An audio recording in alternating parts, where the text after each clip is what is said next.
everybody feels that, oh, India has so much clutter. But every customer I speak to today in 2025 tells me one thing: there is not a product for me in the market. I feel that there's of course surges in data where people are looking for a problem and a solution, and there's always data to back up that India is looking for acne, hyperpigmentation. What I truly feel is that because we're looking westward to bring trends to India and we're taking inspiration from them, we've forgotten to solve the problem's first principles. And when I say that is that first let's eradicate a large enough problem, and then we can narrow it down via a funnel and a systematic way that, okay, let's narrow it down that this acne is a hormonal issue. How do we go about that? Is we first solve for the large enough problem that is our environment. So if we are exposed to dust, dirt, humidity, pollution, let's first acknowledge that, solve for that. Maybe that'll create a Venn diagram of people who actually truly need a solution for a specific problem. So I still feel the fundamentals are unsolved in India. I think 2020 to 2025 mass is where there was a large enough opportunity. People were just developing habits, looking for products that didn't exist in the Indian market before that, and only incumbents really dominated that space. However, now when we are looking at 2025, I truly believe that customers are value conscious.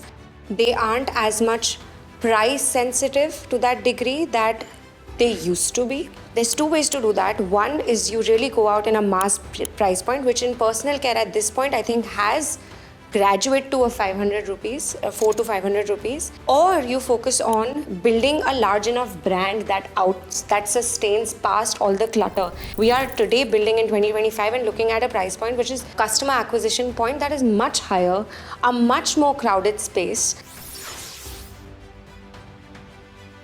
When you bring 5 in 1, 6 in 1, 11 in 1 at a price point that is premium, somewhere between 800 and 1100, the customer recognizes that value, and that's what brings retention and long-term value, ultimately proving your business economics to be and fundamentals to be right. India is getting premiumized.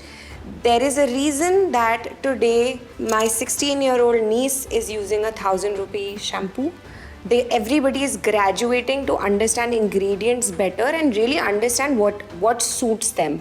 And to charge a premium for that, I think is totally reasonable. Is it adding value through the day?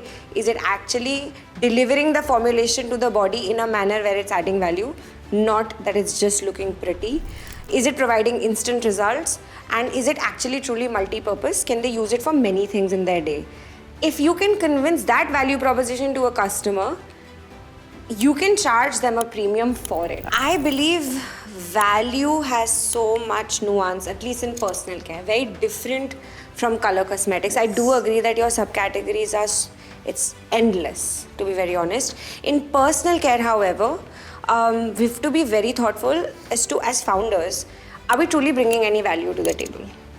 If you can convince yourself, I say this to my team all the time, if we can convince ourselves that there is enough value to this product, the customer will absolutely recognize there is value. Because I truly believe trends now, if you look at any trend that's happened in the last 2 years, it has a 90-day window. If we center our entire brand around a trend or even an ingredient, we're not here for the long haul. I'll give you a starting amount that is like reasonable to get into the market with a well-researched product, with a great content, marketing, strong enough strategy. I think anywhere between 2 to 3 crores is table stakes, I would say.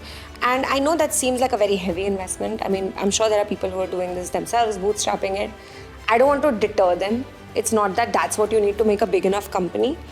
But I think you need to put in that extra hard work now before. It's not like you come to market with one product and we'll figure it out. Because influencers are losing trust, which is, by the way, really growing. That trust deficit is becoming larger and larger by the minute. The founder are at the center stage. If we can truly convince ourselves we're bringing value to the table, not just putting fancy labels and pretty packaging on the table, then we can easily convince the customers.